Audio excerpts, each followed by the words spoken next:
Hello students, देखिए आप लोगों ने जो BSc second year Hindi medium में अपनी सेकेंड बुक जो कि थी गणितीय भौतिकी मैथमेटिकल फिजिक्स, उसकी एक यूनिट कवर कर ली थी।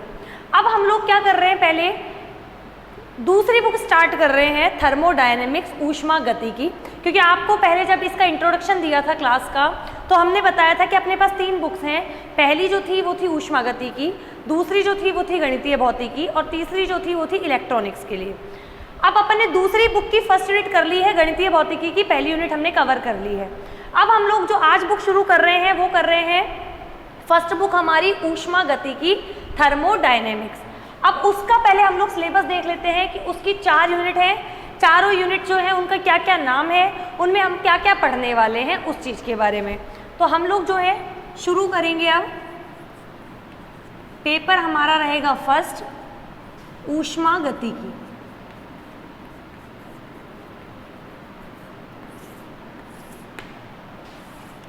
हर एक पेपर में 4 ही यूनिट है, तो इसमें भी कितनी यूनिट रहेंगी हमारी, 4 यूनिट्स रहेंगी। वेटेज सबका बिल्कुल सेम रहेगा। बात करते हैं यूनिट फर्स्ट की। यूनिट फर्स्ट का जो नाम है वो है ऊष्मीय व रुद्धोष्म अन्योन्य क्रियाएं। ऊष्मीय व रुद्धोष्म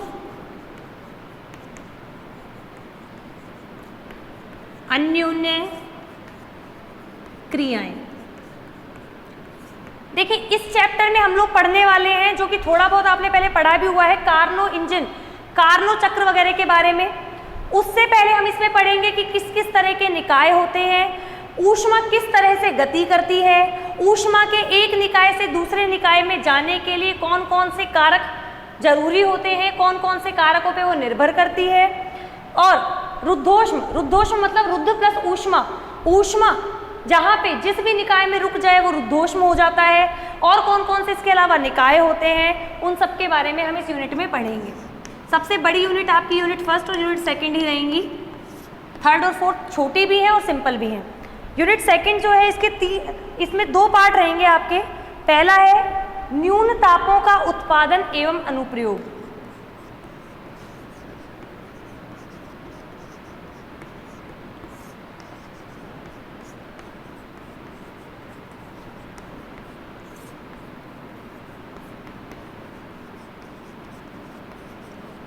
इसमें क्या होगा कि न्यून ताप यानी कि 0 डिग्री सेल्सियस, अपन सबसे कम ताप मानते हैं 0 डिग्री सेल्सियस।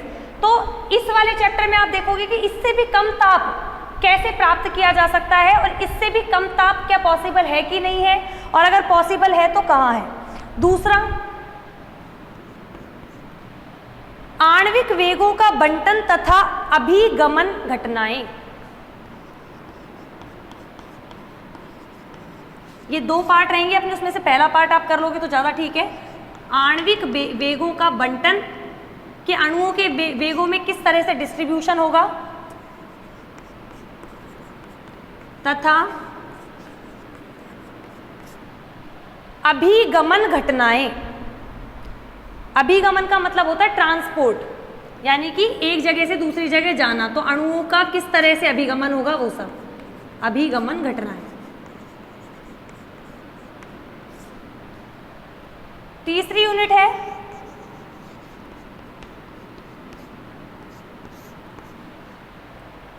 चिरसम्मत सांख्यिकी।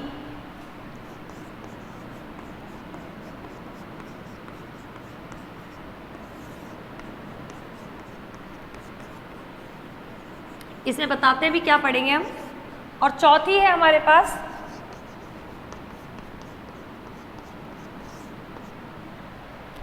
क्वांटम यांत्रिकी, क्वांटम सांख्यिकी सॉरी।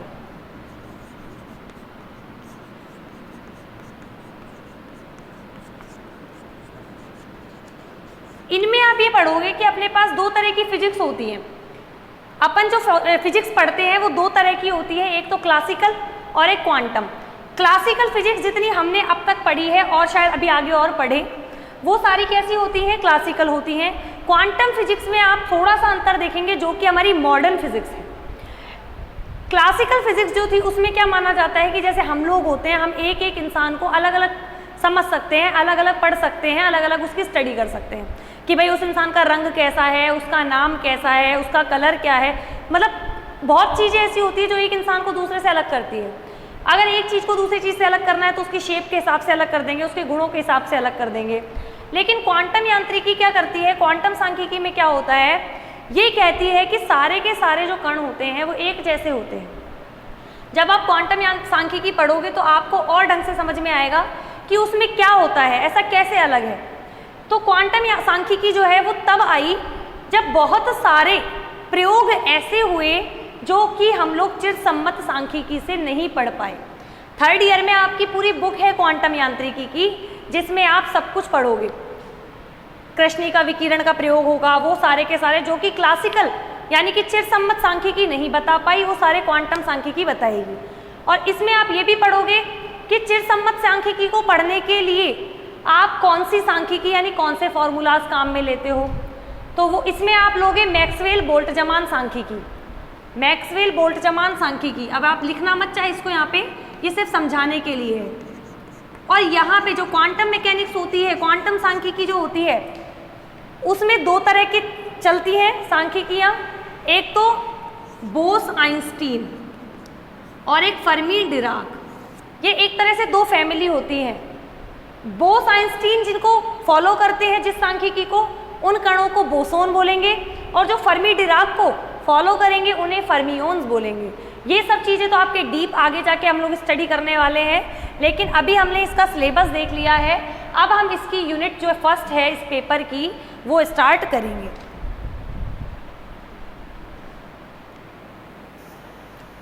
तो हम लोग इसमें कर रहे हैं हमारे पेपर फर्स्ट में यूनिट फर्स्ट स्टार्ट। थोड़ी बड़ी रहेगी ये, पर बहुत सिंपल है, थ्योरेटिकल थोड़ी ज़्यादा है और समझने में बहुत अच्छी है। तो देखिए, सबसे पहले हम लोग बात कर रहे हैं, इस वर्ड की ही बात कर लेते हैं, ऊष्मा गति की। ये शब्द दो शब्दों से मिलकर बना है, किस किस से, ऊष्मा प्लस गति की, यानी ऊष्मा का प्रवाह, ऊष्मा की गति को ही हम लोग इस बुक में पढ़ने वाले हैं। ये चीज़ हमें सबको पता है कि जो ऊष्मा का ट्रांसफ़र होता है या ऊष्मा का प्रवाह होता है वो हमेशा गर्म चीज़ से ठंडी चीज़ की तरफ होता है, यानी कि हाई टेम्परेचर से लो टेम्परेचर की तरफ होता है। ये सबको पता है ये चीज़। लेकिन इस चीज़ में हम लोग, इस बुक में हम लोग ये पढ़ेंगे कि ऊष्मा का जो प्रवाह होता है कहाँ से, हाई टेम्परेचर से लो टेम्परेचर में, वो होता तो है पर वो किन कारकों पर निर्भर करता है। भाई वो कौन से निकाय से कौन से निकाय में ट्रांसफ़र होगा, उस पर कौन सी शर्तें लागू होंगी, उसमें से कितना हीट का ट्रांसफ़र होगा, क्या इसकी शर्तें रहेंगी, कौन से कारक इसको प्रभाव डालेंगे, ये सब कुछ हम लोग इसमें पढ़ेंगे। अगर एक निकाय से दूसरे निकाय में हीट का ट्रांसफ़र हो रहा है तो उसमें वातावरण की क्या भूमिका है, उसमें बाउंड्री की क्या भूमिका है, उन सब पर हम लोग स्टडी करेंगे इस बुक में। अब इसमें जो भी इसके बेसिक्स हैं पहले हम वो क्लियर करते हैं, जब वो क्लियर हो जाएंगे तो आप आराम से समझ पाओगे। देखिए, पहली बात तो ये ध्यान रखना कि ऊर्जा का ही तो रूप है ऊष्मा। आपने एक चीज पढ़ी होगी, ऊर्जा का संरक्षण नियम आपने पहले पढ़ा हो, तो उसमें होता है ऊर्जा को कभी भी उत्पन्न नहीं किया जा सकता, कभी भी नष्ट नहीं किया जा सकता। ऊर्जा को एक रूप से दूसरे रूप में बदला जा सकता है। और कुछ में अपन लोग ऐसे भी पढ़ते हैं कि ऊर्जा जो है वो ऊष्मा के रूप में बाहर निकलती है, यानी कि ऊर्जा का ही रूप है ऊष्मा, यानी कि ऊर्जा का स्थानांतरण, ऊर्जा का एक जगह से दूसरी जगह जाना दो तरह से पॉसिबल होता है, या तो ऊष्मा के रूप में, या तो ऊष्मा के रूप में हो ऊर्जा का स्थानांतरण, चीज़ें गर्म हो जाएं या गर्म चीज़ ठंडी हो जाए, ऊर्जा का ट्रांसफर हो जाए। दूसरा कार्य, कई बार ऐसा होता है कि ऊष्मा के रूप में नहीं होता तो कार्य के रूप में होता है। फॉर एग्जाम्पल, एक एग्जाम्पल से इसको देखते हैं। मानो अगर एक ये कोई बॉक्स है, और इसके बाहर ये कुचालक सी परत चढ़ाई हुई है ताकि इसमें से बाहर हीट नहीं जाए। इसको ऊपर से बंद कर दिया एक पिस्टन से, इसको गर्म कर रखा है। अब गर्म होने की वजह से इसका आयतन फैलेगा, इसमें फैलाव होगा। अब वो हीट जब उसको मिल रही है हीट यहाँ से, तो वो ये हीट को ले रहा है, तो उसे कुछ ना कुछ बाहर भी निकालने की चाहिए ज़रूरत है, क्योंकि जरूरी थोड़ी है जो सारा का सारा ले रहा है वो कंज्यूम कर ले, अपने अंदर ले ले, वो उसे बाहर निकालना चाहेगा। बाहर निकालने का रास्ता बंद है, तो क्या होगा, ये पिस्टन जो है वो थोड़ा थोड़ा धीरे धीरे करके ऊपर चढ़ जाएगा। यानी ऊष्मा जो है, जब उसको ऊर्जा जो उसको मिल रही है, तो उसको फैलने के लिए पिस्टन को ऊपर होना पड़ रहा है, यानी पिस्टन को कुछ कार्य हो रहा है पिस्टन के ऊपर। कौन कर रही है, ये जो ऊष्मा है अंदर, ये इस पर कार्य कर रही है। इसका मतलब ऊर्जा का स्थानांतरण ऊष्मा के रूप में नहीं हुआ। अगर ऊष्मा के रूप में होता तो ये जगह खाली रहती, यहाँ से भाप वाप कुछ बन के उड़ जाता तो ऊष्मा निकल जाती, पर यहाँ पे ऐसा नहीं था। यहाँ पे पिस्टन लगा दिया तो पिस्टन ऊपर चढ़ रहा है, यानी पिस्टन पे कुछ कार्य हो रहा है, तो यानी कि ऊर्जा का स्थानांतरण यहाँ पे कार्य के रूप में हो गया, ऊष्मा के रूप में नहीं हुआ। तो ऊर्जा का स्थानांतरण दो रूपों में होता है, एक तो ऊष्मा के रूप में और एक कार्य के रूप में। कहीं ऊष्मा के रूप में हो जाएगा तो कहीं कार्य के रूप में हो जाएगा। अब देखिए, देखो ऊष्मा का जो प्रवाह होता है, ये सब चीजें बस एक बार समझने की है। ऊष्मा का जो प्रवाह होता है वो दो तरह से होता है, एक तो निकाय से निकाय में।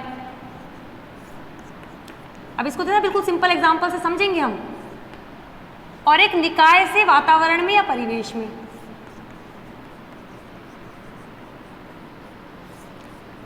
इनकी इंग्लिश टर्म्स भी बता देती हूँ, पता होना चाहिए। निकाय को बोलते हैं सिस्टम और वातावरण या परिवेश को बोलते हैं सराउंडिंग। देखो ये ऊर्जा का, जैसे अब आप एक एग्जांपल मानो, एक चीज समझो, मैं कोई चीज समझाना चाह रही हूं, मैं एक निकाय हूं, अगर मेरे साथ कोई और है, एक और जन है, और सिर्फ हम दोनों ही उस टॉपिक पर डिस्कस कर रहे हैं, वो भी एक सिस्टम है और मैं भी एक सिस्टम हूं, तो वो तो हो जाएगा सिस्टम टू सिस्टम ट्रांसफर, निकाय से निकाय में ट्रांसफर। लेकिन अगर जैसे मैं एज अ टीचर यहाँ पे खड़ी होकर पढ़ा रही हूँ और बहुत सारे बच्चे मुझसे पढ़ रहे हैं, तो मैं तो निकाय हूँ और वो सारे के सारे बच्चे जो हैं वो मेरे लिए सराउंडिंग हो गए, मेरे लिए वातावरण हो गए या परिवेश हो गए। तो निकाय से वातावरण में जो है मेरा ज्ञान जो है वो फैल गया, ट्रांसफर हो गया। तो इस तरह से ही ऊष्मा का प्रवाह होता है। ऊष्मा भी या तो निकाय से निकाय में ट्रांसफर होती है या निकाय से वातावरण में ट्रांसफर होती है।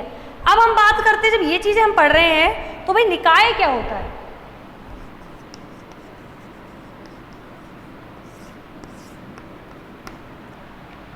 निकाय क्या होता है, कोई भी चीज हम जिसे देख रहे हैं, जिसके बारे में हम अध्ययन करना चाहते हैं, जैसे कि कोई भी एक इंसान ही मैंने पकड़ लिया या फिर कोई भी एक वस्तु मैंने ले ली, उसका मुझे एनालिसिस करना है, भाई उसका द्रव्यमान कितना है, उसका क्या दाब कितना है, आयतन कितना है, उसका टेम्परेचर कितना है, इन सब के बारे में मैं पढ़ रही हूँ, अध्ययन कर रही हूँ, तो वो मेरे लिए एक निकाय हो जाएगा।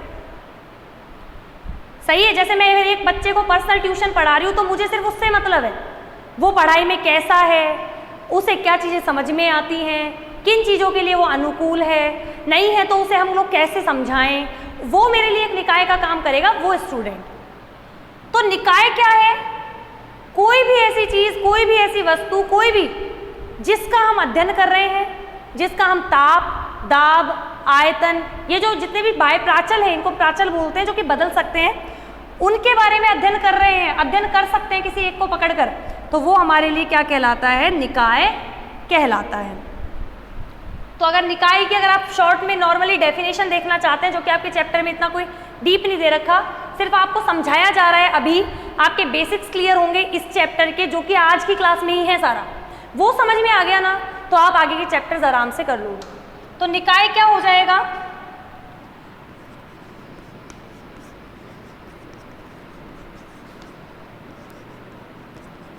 कोई भी वस्तु, कुछ भी जिसके ताप, दाब, आयतन, द्रव्यमान आदि बाह्य प्राचलों के द्वारा उस वस्तु का अध्ययन किया जाए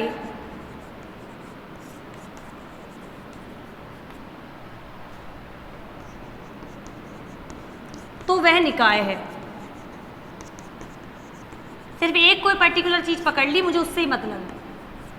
कोई भी वस्तु जिसके ताप, दाब, आयतन, द्रव्यमान आदि बाह्य प्राचलों के द्वारा उस वस्तु का अध्ययन कर सके हम लोग, तो वो क्या कहलाएगा? हमारे लिए निकाय कहलाएगा। जैसे अगर हमारे सामने कोई गाड़ी रखी हुई है तो वो मेरे लिए एक निकाय हो जाएगा, क्योंकि उस गाड़ी को देखूंगी, अरे यार इतनी अच्छी गाड़ी है, इसका कलर तो इतना बढ़िया है, ये इसकी स्पीड है, ये इसका माइलेज है, ये जो भी चीज़ है वो सब कुछ हम लोग अगर स्टडी कर रहे हैं तो वो गाड़ी मेरे लिए उस समय पे निकाय हो गई।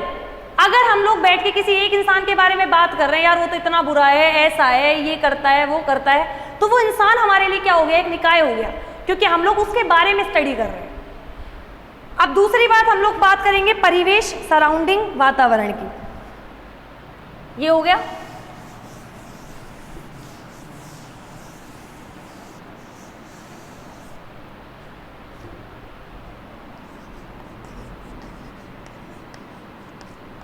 देखो दिमाग ही लगा लो इस चीज में, तो सिंपल ही है। जैसे अगर अपने घर में रह रहे हैं तो वो घर मेरे लिए निकाय हो गया मान लिया, और मेरे आसपास का जो पड़ोस है वो मेरे लिए परिवेश हो गया, वो मेरे लिए वातावरण हो गया, जिससे मुझे कोई लेना देना नहीं है। जैसे अगर मैं गाड़ी के बारे में बात कर रही हूँ तो मेरे को उस गाड़ी से ही मतलब है। उस गाड़ी के 10 किलोमीटर के एरिया में क्या हो रहा है मुझे उससे कोई मतलब नहीं है, क्योंकि वो उस गाड़ी पर इफेक्ट नहीं डाल रहा। भाई यही चीज तो होगी। तो वही चीज यहाँ पर है कि कोई निकाय है हमारा, उसके आसपास का एरिया, उसके आसपास की चीजें जिनसे हमें कोई मतलब नहीं है, हम उनके बारे में स्टडी करते ही नहीं है, वो कहलाता है हमारे लिए वातावरण। यानी कि निकाय जो है वो अपने चारों तरफ जो क्षेत्र रखता है ना, जो ऑरा रखता है, वो ही कहलाता है क्या? वातावरण। क्योंकि उसका तो हम लोग अध्ययन करते नहीं है। हाँ, वो तो हमारे लिए एक जगह है, एक क्षेत्र है, एक बड़ा सा क्षेत्र है जिसमें हमारा निकाय रखा हुआ है, तो हमें तो सिर्फ उस निकाय से मतलब है। उस निकाय के चारों तरफ का जो क्षेत्र हो जाएगा वो हमारा वातावरण कहलाएगा। तो क्या है कि जो निकाय है उसके आसपास के जो सराउंडिंग है, आसपास का जो क्षेत्र है, वो ही क्या कहलाता है? वातावरण कहलाता है। निकाय के आसपास का क्षेत्र समझाने के लिए ही, ऐसा नहीं है ये एग्जाम में आ जाएगी ये लाइन, नहीं, ये तो आपके पेपर में, आपकी बुक में तो बहुत एकदम छोटे से पैराग्राफ में सब कुछ समाया हुआ है। मैं इसको थोड़ा सा सही से समझा रही हूँ ताकि आप लोगों को समझ में आ जाए। निकाय के आसपास का क्षेत्र है, इस निकाय के आसपास का क्षेत्र यानी कि ये जो वातावरण है इसका हमें कोई अध्ययन नहीं करना। ये तो समझ लो एक तरह से हमारे सिस्टम को रहने के लिए जगह दे रहा है, बस, और कुछ नहीं। अब बात करते हैं तीसरी, वो होगी बाउंड्री या सीमा। जैसे कि हमारे घर की दीवारें, अगर मैं एक कमरे में, एक घर में रह रही हूँ, वो घर की दीवारें और मेरे पड़ोस के बीच, मेरे और मेरे पड़ोस के बीच मेरे घर की दीवार आ रही, अगर मुझे उस दीवार को पार करना है तो मैं उस सराउंडिंग में जा सकती हूँ, तो वो ही होती है बाउंड्री। कैसे? देखो, ये मान लिया मेरा कोई निकाय है, कोई सिस्टम है, और ये भाई इसके चारों तरफ का क्षेत्र है, यानी ये इसकी सराउंडिंग है। परिवेश लिख देती हूँ। तो ये जो परिवेश है इससे निकाय को क्या अलग कर रहा है? ये बाउंड्री अलग कर रही है। ये बाउंड्री अगर ओपन है तो निकाय से कोई चीज बाहर जाएगी या बाहर से कोई चीज अंदर आएगी। अगर ये दीवार मजबूत है ना तो कोई चीज बाहर अंदर नहीं जा सकती। तो सीमा, इसको हम बोलते हैं सीमा या बाउंड्री।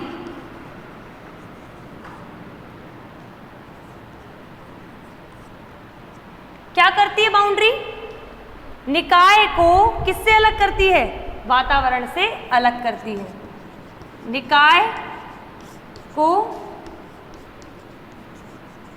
परिवेश से या वातावरण से अलग करती है। बहुत अहम रोल होता है इसका।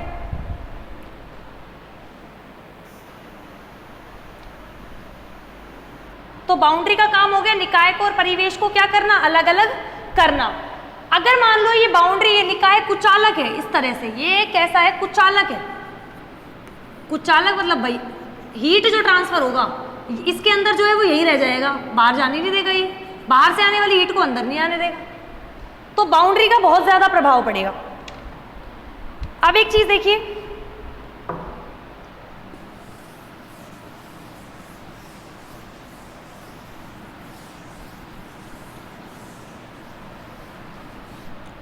ये निकाय और परिवेश, ये दोनों चीजें मिलकर,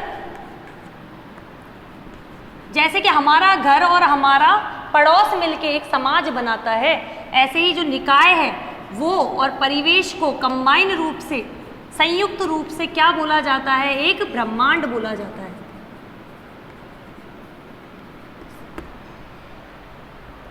दूसरी चीज, जो निकाय होता है वो देखो ऊर्जा ले भी सकता है, एनर्जी इन, ऊर्जा ले भी सकता है, ऊर्जा दे भी सकता है। अगर एनर्जी की कमी है तो ऊर्जा ले भी सकता है और ज्यादा है तो एनर्जी दे भी सकता है। द्रव्यमान, मास ले भी सकता है और अगर एक्स्ट्रा हो गया तो मास दे भी सकता है। ठीक है, अब इसके आगे हम लोग देखते हैं बाउंड्री कैसी कैसी हो सकती है। भाई बाउंड्री बता तो कर लिया हमने कि बाउंड्री जो है वो निकाय को किससे अलग करती है, परिवेश से अलग करती है। लेकिन बाउंड्री हो कौन कौन सी सकती है, तो सीमा जो है, बाउंड्री के प्रकार अगर अपन देखें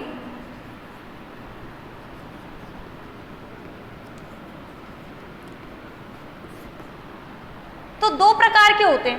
पहली समतापी, इनकी इंग्लिश टर्म्स भी थोड़ी थोड़ी याद रखना, क्योंकि कई बार निकाय, परिवेश, ये सब है ना बहुत शुद्ध हिंदी हो जाती है। जनरली आपको सिस्टम, सराउंडिंग, बाउंड्री, समतापी को जैसे हम लोग बोलेंगे डायथर्मिक, ये सब चीजें यूज करनी चाहिए और आदत डाल लो डायथर्मिक।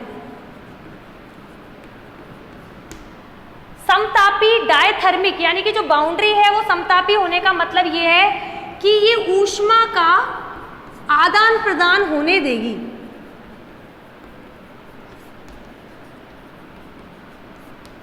ये ऊष्मा का आदान प्रदान मना नहीं करेगी, ऊष्मा का आदान प्रदान संभव है।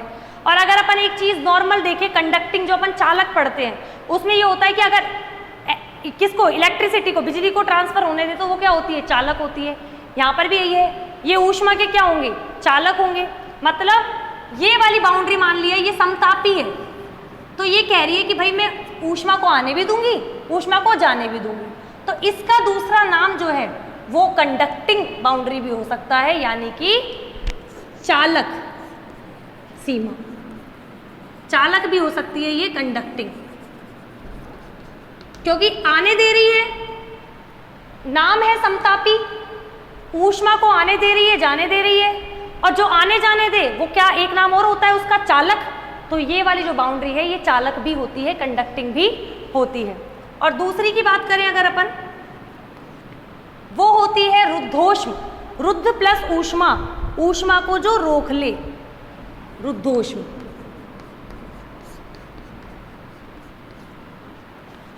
एडियाबैटिक,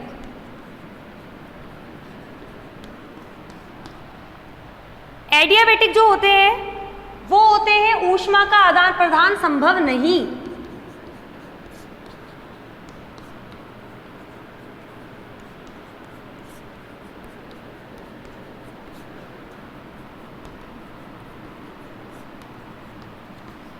और जो ऊष्मा को इधर उधर ना जाने दे, जैसे कि अपन पढ़ते थे ना कुचालक, लकड़ी, जो उसमें से इलेक्ट्रिसिटी है, बिजली है, वो ट्रांसफर नहीं हो सकती, उसको अगर एक कोने को गर्म करे तो दूसरे कोने तक हीट, ऊष्मा नहीं पहुंच सकती। तो वही चीज है, वो कैसे होते हैं, कुचालक। कुचालक को क्या बोलते हैं, नॉन कंडक्टिंग। तो ये क्या होते हैं, कुचालक, ये बाउंड्री कुचालक, या इसको क्या बोलते हैं, नॉन कंडक्टिंग या इंसुलेटिंग। और इंसुलेटिंग। तो बाउंड्री जो है वो दो तरह की हो गई, एक तो कंडक्टिंग या डायथर्मिक या समतापी, एक नॉन कंडक्टिंग, इंसुलेटिंग, एडियाबैटिक या रुद्धोष्म। दोनों एक नाम ही है ये, कहीं कंफ्यूज नहीं होना। समतापी, डायथर्मिक, चालक, कंडक्टिंग, एक ही नाम, एक ही का है। रुद्धोष्म, एडियाबैटिक, कुचालक, नॉन कंडक्टिंग, इंसुलेटिंग। ये तो हमने बात करी किसकी, सीमा की, बाउंड्री की। अब हम बात करते हैं किसकी, निकाय की, जो कि समझाते हैं, लिखवाएंगे बाद में, पहले समझ आना चाहिए। इतना तो आप लिख सकते हो, कोई दिक्कत नहीं है।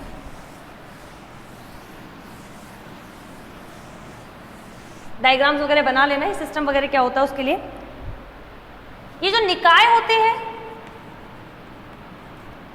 ये भी कितने प्रकार के होते हैं, निकाय 3 प्रकार के होते हैं।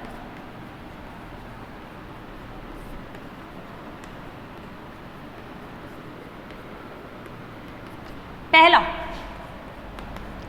खुला निकाय, ओपन सिस्टम,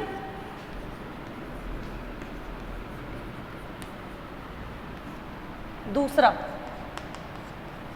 बंद निकाय, क्लोज सिस्टम,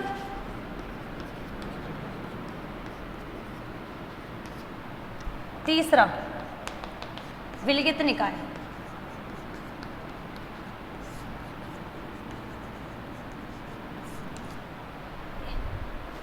इसका नाम होता है आइसोलेटेड सिस्टम।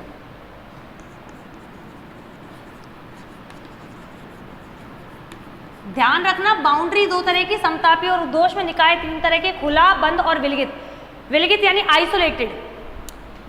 अब इन तीनों के बारे में अपन पढ़ते हैं, डेफिनेशन वगैरह बाद में देखेंगे, पहले इसमें बस सिंपल समझते हैं। खुला निकाय इस तरह से होगा,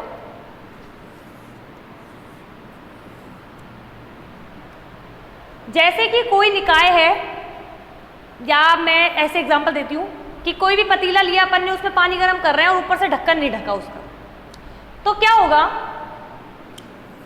उसमें पानी था, गर्म कर रहे हैं, उसको हीट दे रहे हैं, यानी उसको एनर्जी मिल रही है, एनर्जी इन। आप देखते हो जो गर्म कर रहे हैं इसको, नीचे से उसको हीट मिलती जा रही है, ऊपर से भाप बन के पानी उड़ता है, भाप बन रही है, वो ऊपर भी क्या होती है, हाथ लगा के देखो, कभी गरम गरम सा लगेगा, तो वो हीट ऊपर जा भी रही है, यानी एनर्जी बाहर भी निकल रही है। दूसरा पानी ये रहा, वो पानी भी भाप बन बन के थोड़ा थोड़ा ऊपर जा रहा है, यानी कि पहले मान लो उसमें 1 लीटर पानी था, बाद में 900, 1 लीटर पानी था और बाद में 900 ml रह गया, 100 ml तो उड़ गया, मतलब द्रव्यमान भी बाहर निकला है। तो ये होता है खुला निकाय, जिसमें ऊष्मा का आदान प्रदान भी हो, यानी ऊष्मा भी दे सके, ले सके, यानी ऊष्मा बाहर भी जाए आराम से, और द्रव्यमान जो है उसका भी विनिमय हो, यानी उसका भी आदान प्रदान हो। दूसरा होता है बंद निकाय, जैसे कि पानी गर्म कर रहे हो और उसके ऊपर एक कुछ ढक दिया, तो क्या होगा, हीट दे रहे हो, ऊपर से हीट निकल रही है। कभी भी ध्यान रखो, ढक्कन बंद करके आप उस पानी को गर्म कर रहे हो, पर उसके आसपास का हिस्सा कितना गर्म सा हो जाता है। प्लेट को अगर प्लेट ढक रखी ऊपर, प्लेट कितनी गर्म हो जाती है, तो उसने प्लेट को हीट ट्रांसफर तो करी है, तो इसका मतलब इसमें ऊष्मा तो ट्रांसफर होती है, लेकिन अगर पानी गर्म होके भाप बना भी तो प्लेटों पर बूंद आ जाती है, वो वापस से पानी बन के नीचे चली जाती है। द्रव्यमान जितना था उतना ही रहेगा, यानी कि द्रव्यमान का ट्रांसफर नहीं होगा, तो वो बंद निकाय हो जाता है। और तीसरी बात करें विलगित निकाय की, विलगित निकाय का मतलब जैसे थर्मस होते हैं ना हमारे, और या फिर ऐसी बॉटल हम लोग कहते हैं इसमें पानी गर्म रखो तो गर्म ही रहता है बहुत टाइम तक, वो ऐसे होते हैं कि वो यहां से भी जो उनकी वॉल होती है, दीवारें होती है, वो भी इतनी कुचालक, इस पर कुचालक परत चढ़ा दी जाती है और वो ऊपर से भी बंद होते हैं। तो क्या होता है, जिसमें गर्म पानी भर दिया तो वो गर्म पानी वो हीट को अंदर ही रखता है, हीट को बाहर निकलने का रास्ता ही नहीं मिलता, तो वो उतनी की उतना रह जाता है, और द्रव्यमान भी जितना है उतना की उतना रहेगा, बाहर नहीं निकल पाएगा। तो इसमें ना तो ऊष्मा बाहर जाती है, ना ही द्रव्यमान बाहर जाता है। तो इस तरह से हमने देखे सीमा के 2 पार्ट और उस तरह से निकाय के 3 पार्ट। तो इन तीनों निकायों के बारे में थोड़ा थोड़ा सा लिख लेते हैं। ये तो आप कर ही लेना कि 3 प्रकार के होते हैं, तीनों लिख लेना, एक एक के बारे में लिखवा देते हैं। ये अभी क्लास जो थी वो आपकी एक तरह से समझाने वाली क्लास थी, इसमें बस छोटी छोटी सी डेफिनेशन लिखाई है जो कि आपको सिर्फ पता होनी चाहिए, इसलिए लिखाई है। तो हम लोग तीनों के बारे में थोड़ा थोड़ा लिखा देते हैं। पहला है खुला निकाय,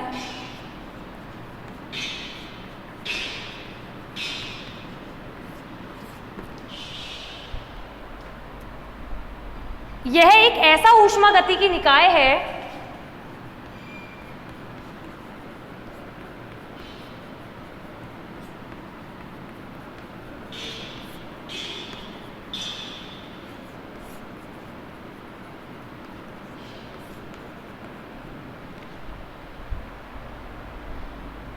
जो अपनी बाउंड्री को यानी कि सीमा उससे द्रव्यमान तथा ऊर्जा दोनों का विनिमय होने देता है।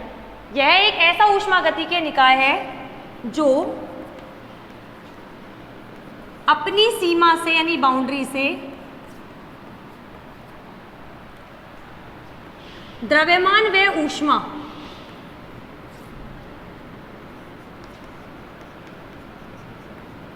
दोनों का प्रवाह होने देता है। जैसे ये कोई निकाय है, वही समझ लेना कि गर्म पानी कर रहे हैं हम लोग, हीट दे रहे हैं उसको, और वो हीट है ना भाप के रूप में बाहर निकल रही है।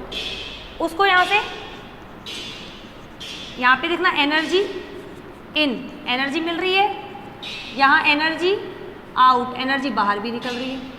उसका जो द्रव्यमान था उसके पास, चाहे तो ओपन निकाय है, ओपन है ना, तो ऊपर से हम लोग चाहे तो उसमें पानी और डाल भी सकते हैं, पर जितना पानी आप डालोगे उसमें कुछ तो उसका भाप बन के उड़ेगा ही उड़ेगा।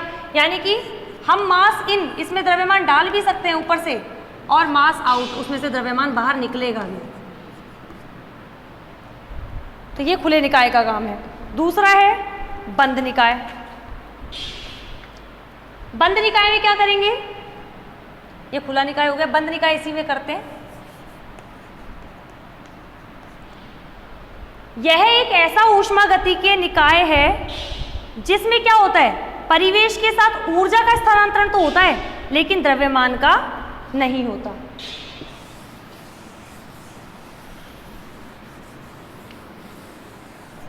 यह एक ऐसा ऊष्मागतिकीय निकाय है जिसकी सीमा से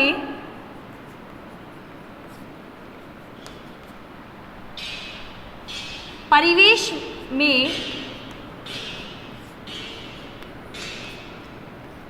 ऊष्मा का स्थानांतरण तो होता है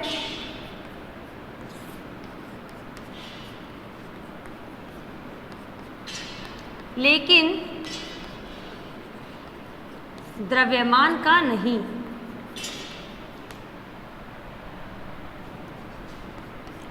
का मतलब जितना आपने वो डब्बा बंद कर उसको ढक दिया, मतलब बंद परिवेश ले लिया, अब मुझे ऊपर से डालना भी नहीं है, और जो उसके अंदर है वो बाहर निकलेगा भी नहीं क्योंकि ढका हुआ है। तो इसीलिए तो इसमें क्या होगा कि जैसे निकाय है, एनर्जी मिलेगी इसको क्योंकि हम गर्म करेंगे, एनर्जी बाहर भी निकलेगी क्योंकि प्लेट गर्म हो जाती है, लेकिन द्रव्यमान का ट्रांसफर नहीं होता। नो मास ट्रांसफर, हिंदी में लिखो तो द्रव्यमान का विनिमय नहीं।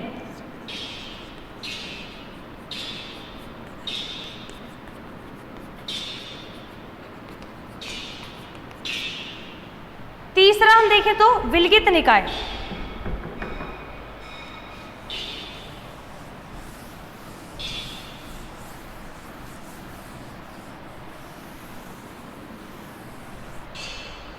विलगित निकाय,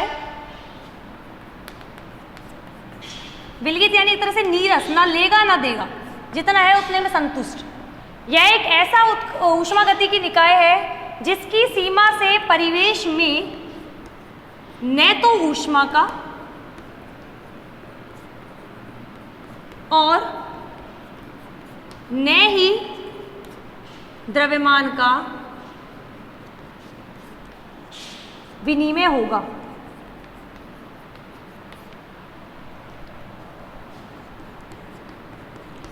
कुछ भी नहीं, ना मास ना ऊर्जा, यानी कि निकाय है, इसकी बाउंड्री इतनी कुचालक है, मतलब कि